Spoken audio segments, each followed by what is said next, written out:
Thank you. I'm thankful to organizers for giving me opportunity to speak in this conference. So today I'll be speaking about Sub-weyl strength cancellation in twist of GL2 Fourier coefficients actually, not Sub-weyl strength bond, Sub-weyl strength bond, not Sub-weyl strength bonds, but I'll show Sub-weyl strength cancellation twist of GL2 Fourier coefficients.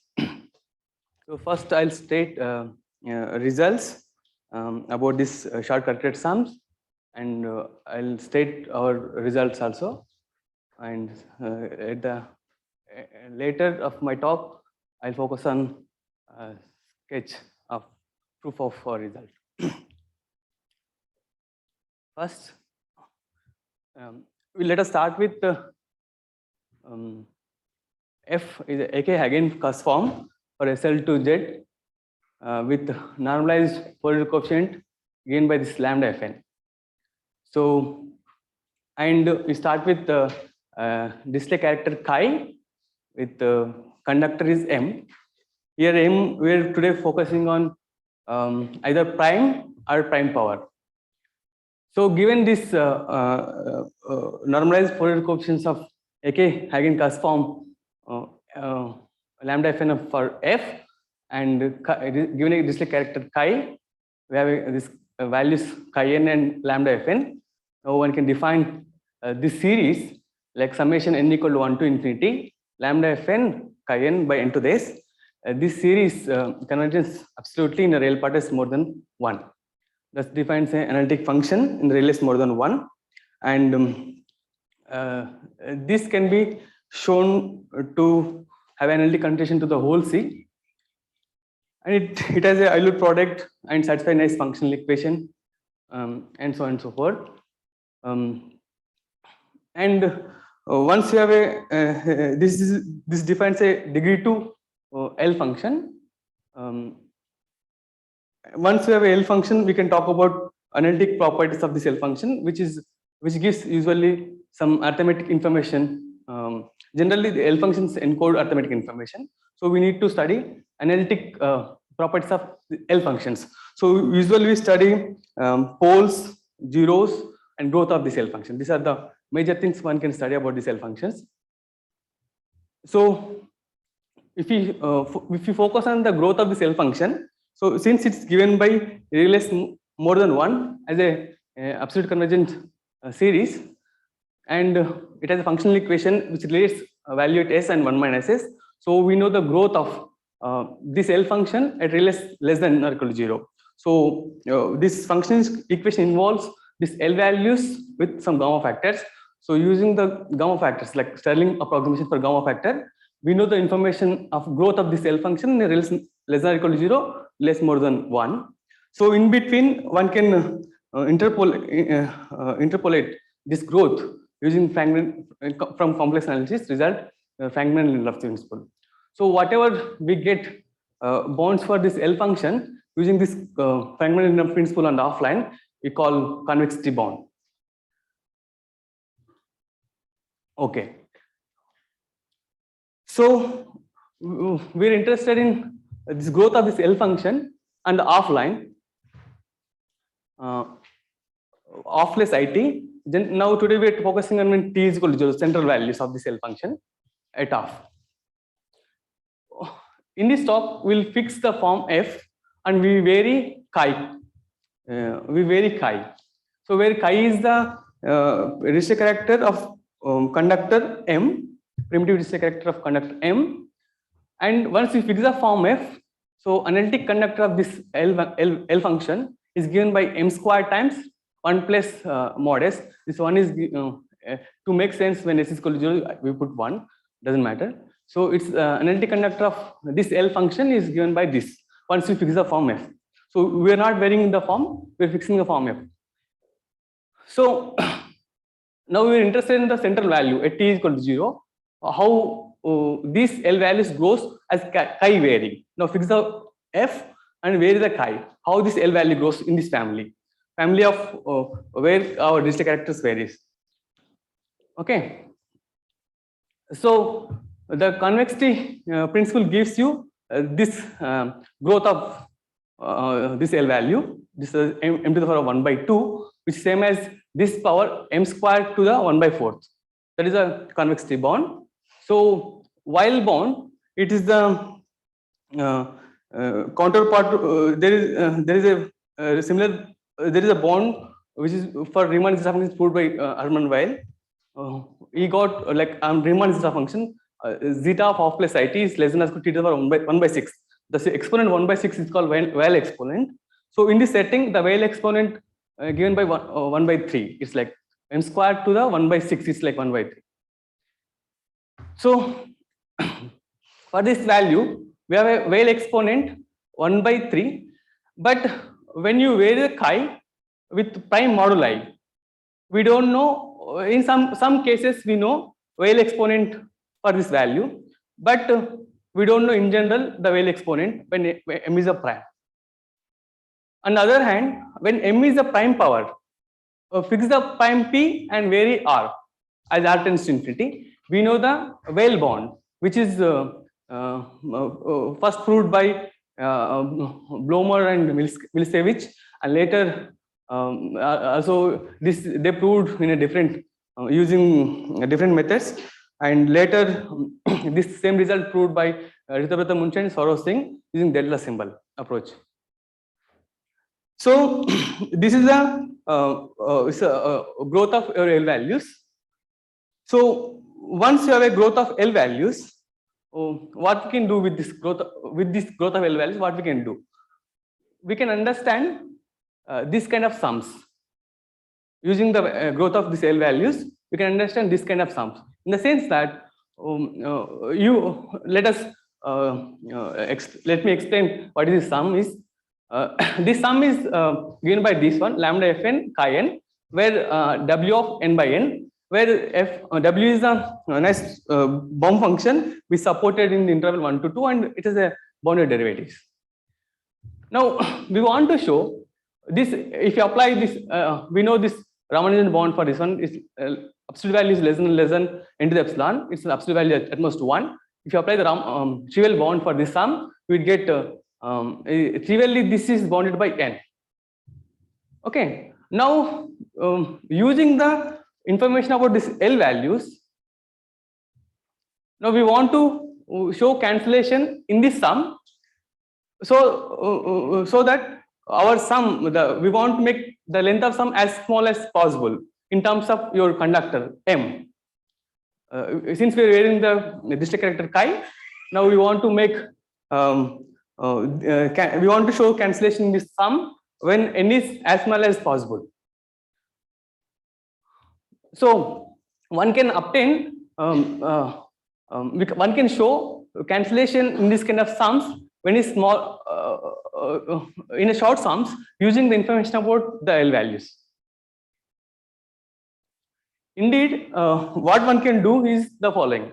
Since we have a smooth weight function here, now you apply the Millian inversion for that this W,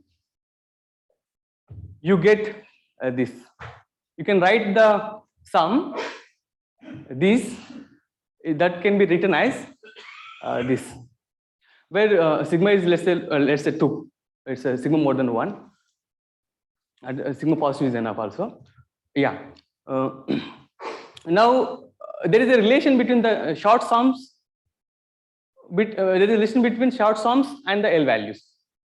Now here W tilde is a Millian transform of your bomb function W. So the nice property of W tilde is that as fix the real part of S, once you fix the real part of S, as imaginary part tends to infinity, it decays rapidly. So always think of you are in a real line when you move the contour and all. Always think you are in the real line itself. So once you have this integral representation of your short sum, now you move the contour, this contour to the offline. There, as I told you, because this W tilde takes care of the imaginary part when imaginary part large enough. So you think of your t is equal to 0 case. you trivially estimate once you move the line of integration to the offline, you trivially estimate. That would give you like n to the half times L of f cross, this special value, central value of f cross chi into some, this is the m to the epsilon. That comes when you truncate this imaginary part to some power of epsilon, m to the power epsilon. Now I'll not write m to the epsilon. I'll forget. I don't write later in my talk. This means there is m to the epsilon always there. Okay. All right. Now we want to now if you use the convexity bond. Convexity bond was m to the 1/2. If you use that convexity bond here, then you get this bond for your short correlate sum. So we want to know this should be a non-trivial bond. That means it should be strictly less than n. That holds if and only if n is strictly more than m. So convexity bond would give you cancellation of in these short sums, provided that your length of sum is more than your conductor of your Dirichlet character. Now we want to make this n as small as possible in terms of m. Okay. All right. So what? Suppose let us fix my m is prime. In this case, we don't know Weyl type bond, but if I assume the Weyl type bond for m is prime, for this, if I assume the Weyl type bond for this L value, that is m to the power 1/3, then you get m is our prime p, so that bond would be n to the half times p to the 1/3. So this which will be non-trivial if n is more than p to the 2/3. Okay. Now we if I assume the Weyl bond for this central value, we can take the length of sum as small as p to the 2/3. All right. So this kind of things, if you assume information about L values, you can reduce cancellation in the short sums like that. But we don't know Weyl type bonds for these central values in general. Recently, Ghosh is sitting over there. He proved that this short character sum is bounded by n to the power 3/4 times p to the 1/6 when in the prime level, when chi is of conductor p. He proved this bond, which is non-trivial. That means it is less than n if and only if n is at least p to the 2/3. So he could show this give you like Weyl strength cancellation in short sums. In general, we don't know Weyl type bonds for your L values. Okay. So that is the prime case. So now I am focusing on the case when m is or conductor is prime power. I fix the prime p and vary r. This is my situation now. So in this case, we know Weyl type bond due to this Blomer, Williskovich, Ritabrata, Munshi, and Saurabh, Singh. Thanks to them. So we have a Weyl type bond for this value. If you use Weyl type bonds for this value, when m is a prime power, so that Weyl type bonds would give you cancellation in these sums if n is at least p to the r times to the 2/3. Okay, but we don't know sub-weyl bonds for this L values when chi is a conductor of chi is modulo p to the r, where r varying and p is fixed. But if you have a Weyl type bond, sub-weyl type bond for the central values, that would give you cancellation in the sum when n can be like as small as this p to the r times power 2/3 minus eta for some eta positive. This is a sub-weyl exponent type. All right. So this sum, like fist of GL to Fourier coefficient. So when chi is the prime power, this is considered by Blomer and Milskevich, and they could show this kind of bond. This sum is bounded by n to the half times p to the r by 3, which is non-trivial if n is more than p to the r to the 2/3. Again, this is kind of Weyl strength bond for this sum. So our aim is to show cancellation in this sum when p is fixed and r is varying, and we want to show n can be taken as small as p to the r to the 2/3 minus some delta. That's what we're going to show today. So indeed, we showed this result about this short character sums. So we have this SF chi of n, which is less than n to the, here less than can some constant, which may depending on your prime p. That is we are fixing the prime p. We can have a explicit power of p, but I'm just suppressing here that prime.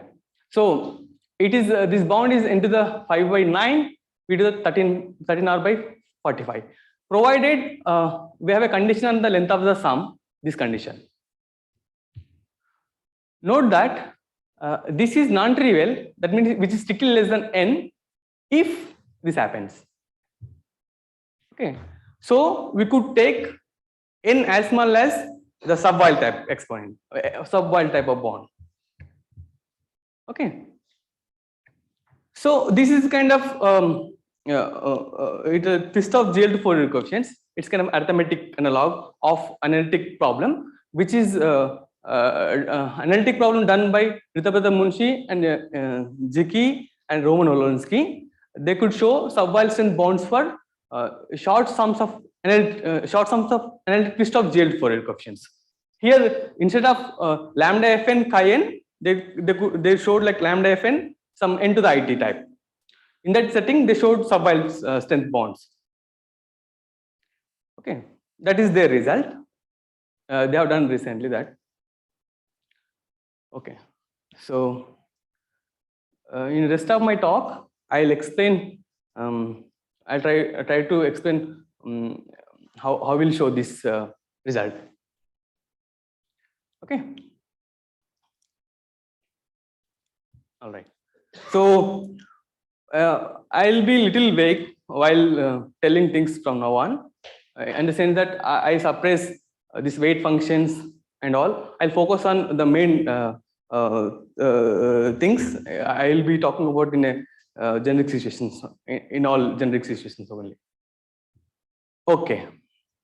So we want to understand this kind of sum, where this sum means we have a smooth weight function over here. I call this sum as a n tilde n, means it's kind of there is a smooth function which is supported in 1 to 2 and it is bounded derivatives like that. So to understand this kind of sums, it's kind of understanding correlation of two arithmetical sequences, which is best way to understand once you're studying correlation of two arithmetical functions which are coming, which are given by Fourier coefficient of automorphic forms. So where we have some kind of summation formulas, there in that setting, delta method approach is beneficial. In the sense, there is a method which is like method developed by Ritabrata Munshi. He studied correlation of arithmetical functions in general. It's kind of an times bn also. Once you have this summation formulas for this a and bn, one can study such a correlation in general. So such things developed by Ritabrata Munshi. We use Ritabrata Munshi's method to study this sum. Okay, so his approach is that first you want to understand this sum. Better you understand this sum by separating them. So to separate them,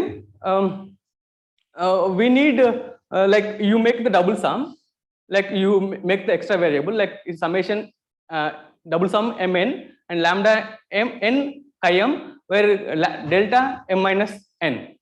Okay, where this delta is a Dirac delta function, which is 0, which is 0 if m not equal to 0, if m is 0 is 1. Okay.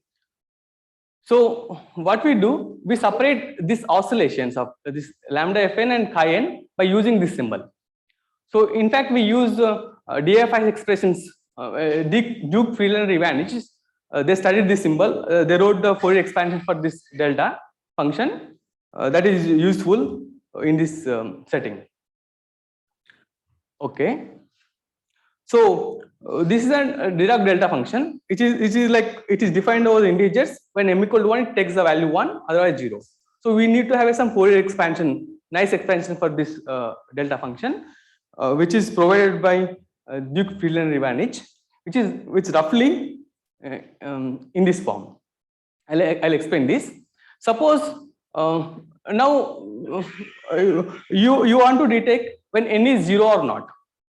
Assume that your n in this interval minus m to m. So you have a kind of you have a n which is in the interval, running in this interval. You want to detect when n is 0 or not. For that, you choose your capital Q to be square root of m. This kind of the size of n, which is m. You choose your capital Q to be square root of m. This size of the equation you call, and the Duke, Friedlander, Ivanich delta symbol roughly look like this one. Suppose you want this delta n is in this interval, then delta of n is approximately equal to 1 by q squared times summation over q of size q and a modulo q star, this invertible elements modulo q, e of a n by q. So delta n expression look roughly like this. So what is the advantage of this one? So see delta of n minus m, then it is kind of e of a of n minus m. This is exactly equal to e of a n by q times e of minus a m by q. So the way here n minus m, they get separated actually from this expression. All right. So using this expression, we separate oscillations of this lambda fn chi n. So the sum is given by this exactly. So this expression is 0 unless n minus m by p to the l is 0. That implies n equal to m. So it will go back to your original sum. This exact right hand side same as your sum you started with. Okay.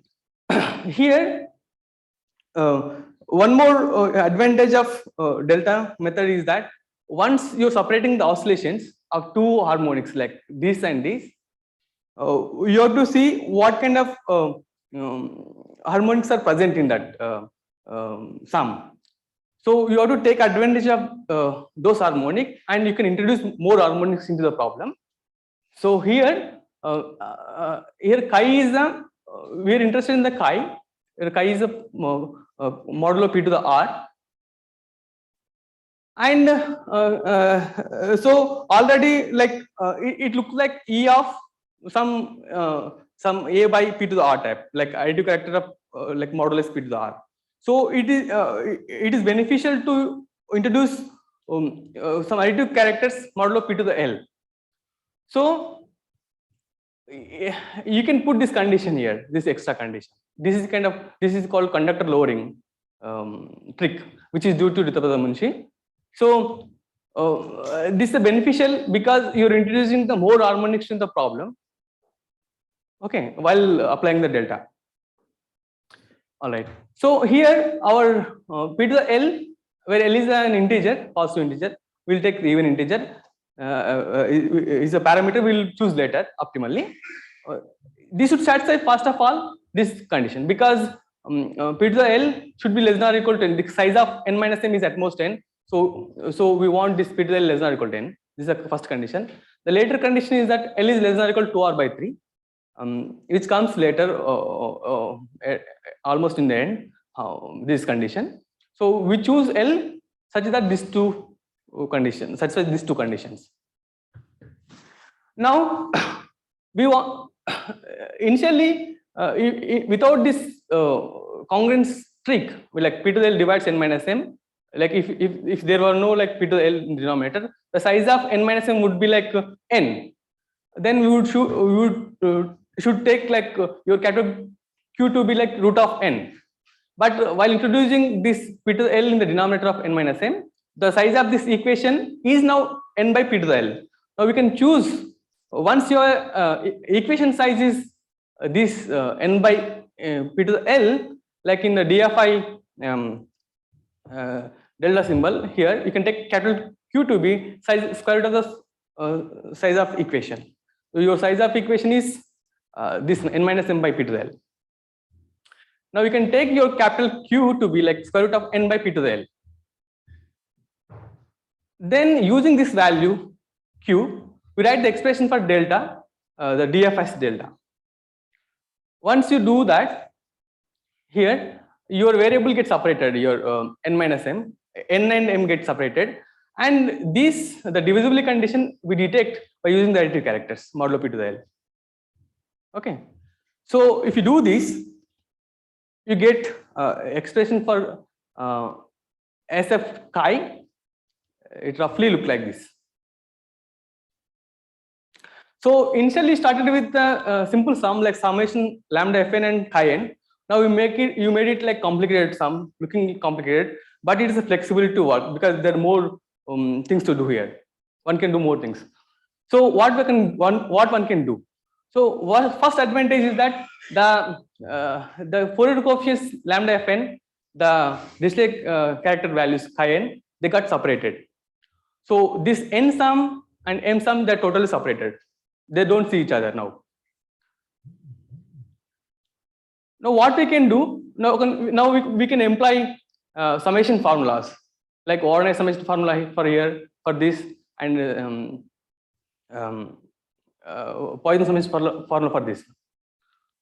So we'll do this now. So if you apply Poisson summation formula for this sum, the resulting sum roughly look like this. Okay, so here your A that was there in A is modulo Q, that is determined in terms of the variable m. Now A is determined here. So this is the indicator function of this condition. Unless this condition holds, this is 0. So you can assume that A is congruent to m p to the L is invertible element modulo Q. So A is determined modulo Q. So once A is determined and you applied this Poisson summation formula for this sum, you got this kind of expression. Here you have to see the change in the length of the summation. Initially it was summation of length n. Now here summation of length q p to the r by n. So if you apply the dual summation formulas like ordinary or Poisson, your summation get changes, length of summation get changes. There now if you trivially estimate this kind of things, you kind of save. So now for n sum we apply the GL2 ordinary summation formula. After applying GL2 ordinary summation formula, the resulting sum look like this roughly. Okay. After the summation formulas, just we separated the variable, we applied the summation formulas, then we are seeing how the expression for your sum look like. So it look like roughly like this. Okay. Now what we do, we take out this Fourier coefficient out, and you take you apply Cauchy-Schwarz on this n variable to get rid of this Fourier coefficient from here. And if you do that,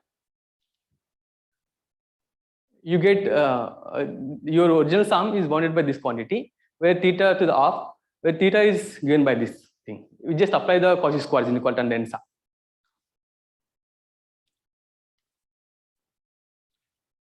Now we open the absolute value here,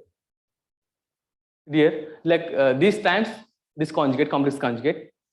Then you interchange the some more n with this doubling variable. Now, then you look at the sum over n after the opening absolute value. Now you look at the sum over n. The sum over n looks roughly like this. Okay.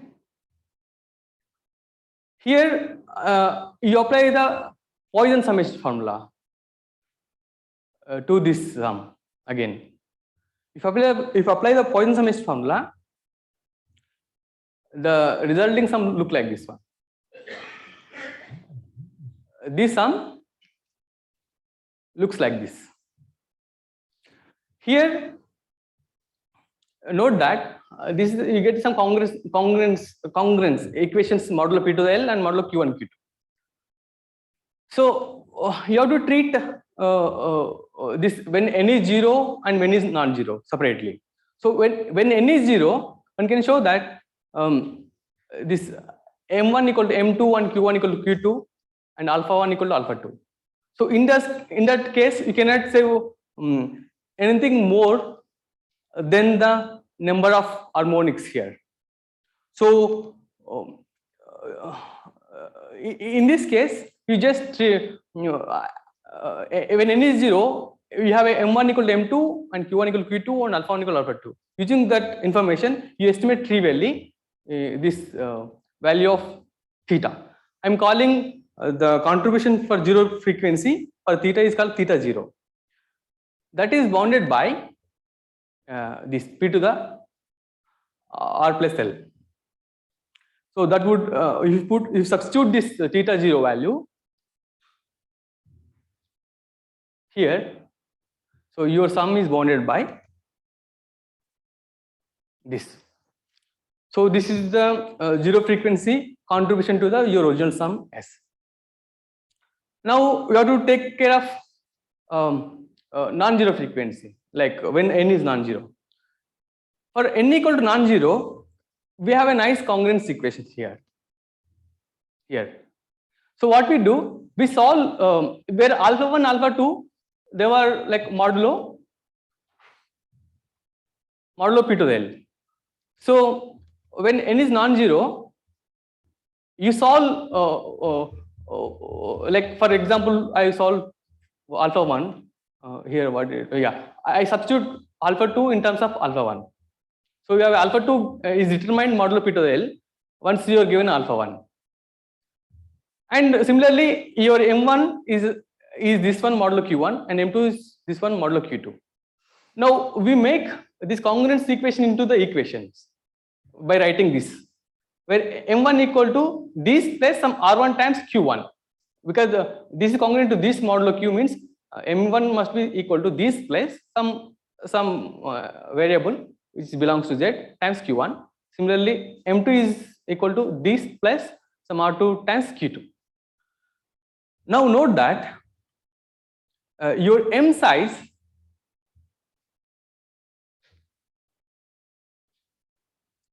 q times p to the r by n, q times p to the r by n,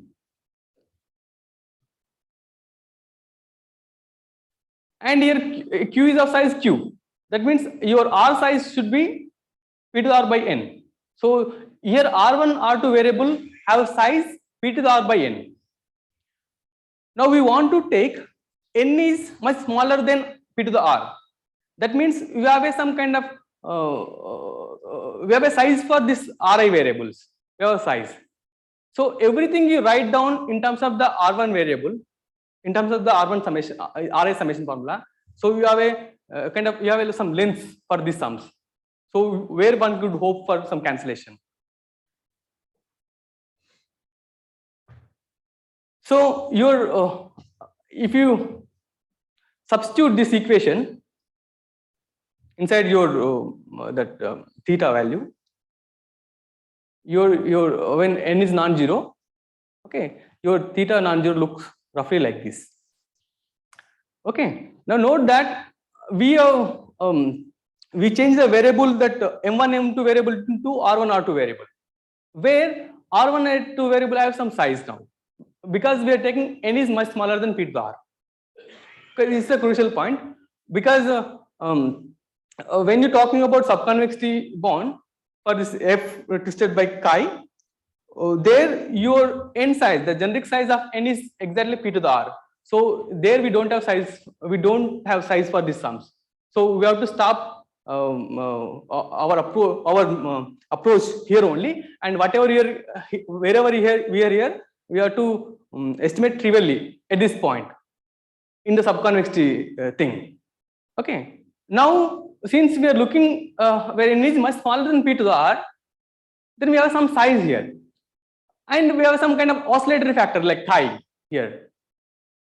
All right. Now we hope to show some cancellation in this sum, either R1 or R2 sum.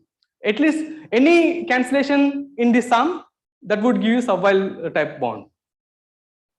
Now our aim is to show some cancellation in this kind of sum. All right. At the same time, you have to take care of this alpha 1 sum. So this we need to show square root cancellation in this alpha 1 sum plus some extra cancellation either R1 sum or R2 sum. So this is our goal now. All right.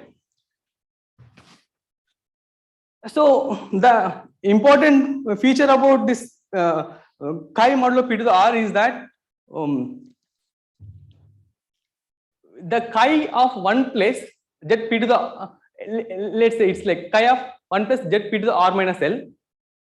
This is kind of e of it's a quadratic polynomial in z by p to the r.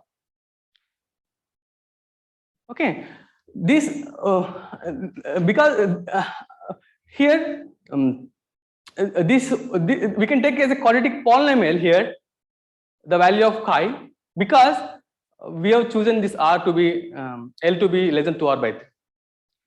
Okay, this advantage.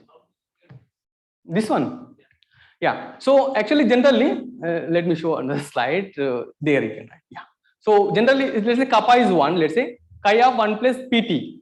This look like this exactly even by this is periodic logarithm. In the sense, it's like same power series as logarithm, but you have to see in a periodic sense. So once this kappa it's like p to the k, p to the 2k, 3k like that, right? So once the k is more than or equal to r by 3, then this r by 3 p to the r is denominator. So the third term onwards will be like 1 only. So you have to take only 2 terms in this expression.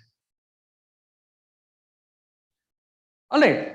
So we get because of this r minus l is at least r by 3. So we will get only quadratic expression for this one. So this is an important feature of this chi modulo p to the r. Even you can take L can be much smaller, but you have to take this large polynomial. Okay. So once you have this expression, you are writing additive digital character in terms of additive character like this.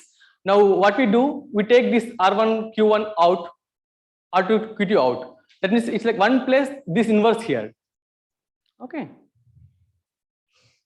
So they look like, now I want to use this expression for here for chi's here. So what I do, I take this R1 Q1 common out. If I take this take out, this 1 plus R1 Q1 to the whole bar times this quantity. It's like 1 plus something like look like. Similarly for here. So the resulting sum is now it's kind of exponential sum modulo prime power. So calculating the complete exponential sum modulo prime power is easier actually. So there we calculate the resulting exponential sum, this modulo p to the l, exactly that turned out to be this quantity. Okay, with this function which is depending on r1 r2 something like that. So this p to the r minus l factor I wrote because it's periodically much smaller. Okay, this phase function is much smaller periodically. All right, so this is 0 unless this r2 r1 is square modulo p. So your variable r2 or r1 they're not a free variable now. They're depending on each other in this fashion. So we can hope for cancellation in one sum only, not 2 sums. So given a R1, now look at the R2 sum. R2 sum look like this one now. Now we want to show some cancellation in this sum.